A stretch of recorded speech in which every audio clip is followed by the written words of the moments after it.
Continuing on with our Araxor grind, we ended up getting lucky and got the base pet. There's actually quite a few pets available from this boss, but you have to get the base pet before you can start getting the others. The base pet is a 1 in 1,000 chance with no threshold, so it can often be pretty rough to try and go for. Lucky for us, that's now out of the way. And dead. Here we go. Oh, I got the pet! Fucking way. We literally don't pet for Fang. Like, seriously? That's so dumb. Most of the other pets have various special challenges you need to complete, but they aren't too difficult to acquire. The final two pets are also down to RNG, but are much more common than the base pet. I was excited about getting this, but it was also still frustrating that we hadn't gotten a single Fang up to this point. We got a few other various drops, including some Torva gloves at Nex, and, of course, even more leg pieces. Thankfully, no! Put it back, I don't want it! What am I supposed to do with all these leg pieces? My god. At this point, we started resorting to superstition since the Fang drop didn't seem to exist. The next leg top I got, I immediately disassembled to try and spite Araxor in the hopes that we might get our Fang. Disassemble it? Okay, here you go. Bye. Chat also had the brilliant idea of bringing a leg piece through the next kill to disassemble in front of his corpse to really rub it into that spider. But sadly, none of this seemed to work, and I was continuing to slowly lose my mind. With certain styles, oh god, it's gonna hurt. Can I like not just sign constantly? I think I'm losing my mind, you guys. Maybe doing 4 hours of rack straight isn't good for your brain. Getting away from the spider for a bit, I wanted to start unlocking Dominion mines to use at Solak and AOD. These will really come in handy at those bosses and aren't too hard to unlock. At the Dominion Tower, you re-battle various bosses from different quests in the game. Most of these are very easy, so this is mainly just something that takes a bit of time to do. Dominion mines require 400 KC within the tower, along with having completed all of the special challenges available. I decided to work on this in bits and pieces to make it a bit more bearable. Back at Araxor, I'd finished up all the special challenge spiders, and not too long after received the first of the RNG pets, Barry. Now the only two things left on our Araxor log is Mallory and the Fang. I'd also been continuing to do some Solak when given the opportunity, but sadly we haven't seen any drops from here yet. After I'd finally gotten enough kill count at Dominion Tower, I needed to finish a few quests to unlock each of the special challenges. First, I went and completed Horror from the Deep. This is a really easy quest, but just make sure you have a few different combat styles for the battle against the Dagannoth Mother at the end. You also unlock God Books from here, which can be a nice pocket slot item, but wasn't too important to me since we already had the Scripture of Jazz. I needed to finish off the multi-part quest, A Recipe for Disaster, and quickly ran through each of the parts for it. The final battles are also really easy and shouldn't be too tough to deal with.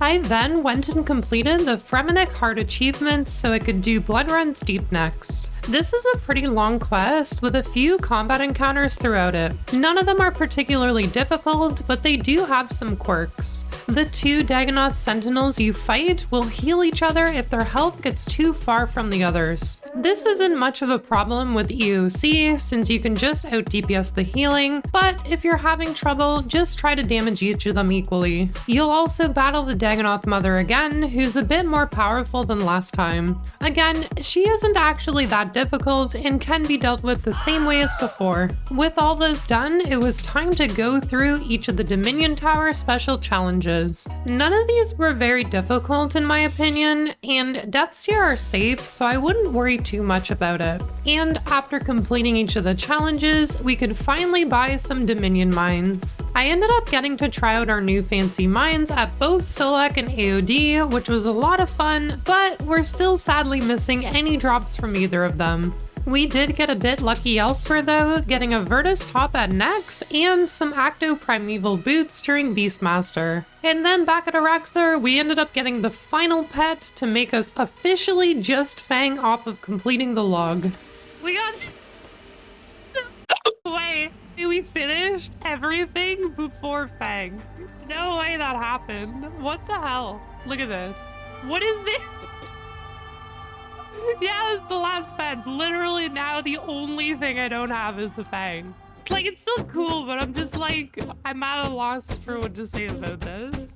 Since we were getting very close to having our first Ascension crossbow, I figured it would be a good time to grab a few things towards that. First off, I went and completed While Guthix Sleeps. This is a very long quest with a handful of dangerous parts to it. There is one part during the quest where you need to watch a cutscene by going into the wilderness briefly. This can definitely be scary if you're playing a hardcore, but luckily this is a very remote part of the wilderness and it's very unlikely that you'll run into anyone in your very brief time here. Once that's dealt with, just make sure you leave as soon as you can. Near the end of the quest, you'll also need to battle some tormented demons. This fight is honestly a lot easier than fighting these enemies normally, since you'll be powered up by the Stone of Jazz nearby. And once we're done, we get a whole ton of XP, and we now have access to tormented demons, which have a chance to drop the dragon limbs, which is an item that we need for making our Ascension crossbow. Next, I went and started the Great Brain Robbery. This quest is pretty simple, but it does have a boss fight at the end. The barrel chest isn't too difficult as long as you're not particularly low leveled and should be easily dealt with. Then I went and did Rocking Out.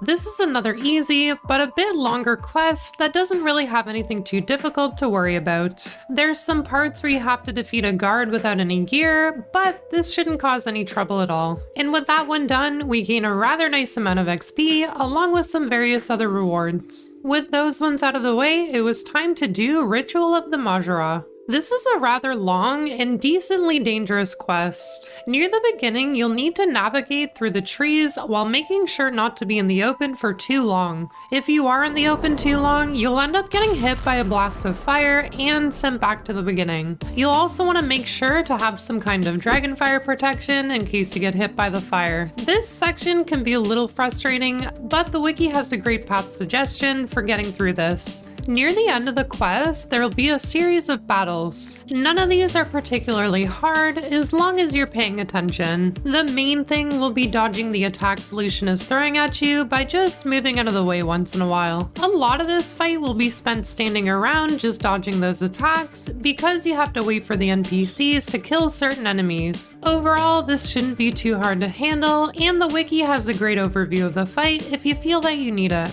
And with that quest done, we get a whole ton of XP and access to a brand new blood tree for making back bolts. You can now also receive a buff from the Stone of Jazz by going into the Glacier Cave, which can be really nice for bosses at God Wars Dungeon 1, including Nex. You can also do the Edgefield cleanup after the quest to unlock the ability to have a chance at the effigy pet. And then one day, it finally happened. Ooh, health level 115. Holy moly. No fucking way! We actually got it! Oh my god! Holy shit, finally! My heart is pounding. Ladies and gentlemen, we got him. 7 Oxfords just subscribed. Holy And more guys. till we get to the tier 1 sub to 7 Oxfords. Deep spider! We did it! I was honestly so blown away when this happened. We had done so much of this boss that my brain had basically forgotten that getting the Fang was even possible, and it literally took me off guard. It ended up taking us 1,280 KC, with over 700 of that being with magic. This also completed the whole Araxxor log as well, unlocking the Araxide title. It was kind of funny to me because I originally wanted this Fang to use with melee, but because it took so long, I wasn't really worried about a melee build anymore. Wanting to get the Fang was just out of principle at this point, but I was still happy to have it. And I guess our new scythe will be a glorified pool clearing stick at Raksha going forward. Thank you so much for watching. Don't forget to let me know what you thought down in the comments below. I'd also love it for you to come hang out with us on Twitch sometime, under the same name as my YouTube channel, Brie Cheese. A link to my stream will be down in the video description. Thanks again, and I'll see you in the next one.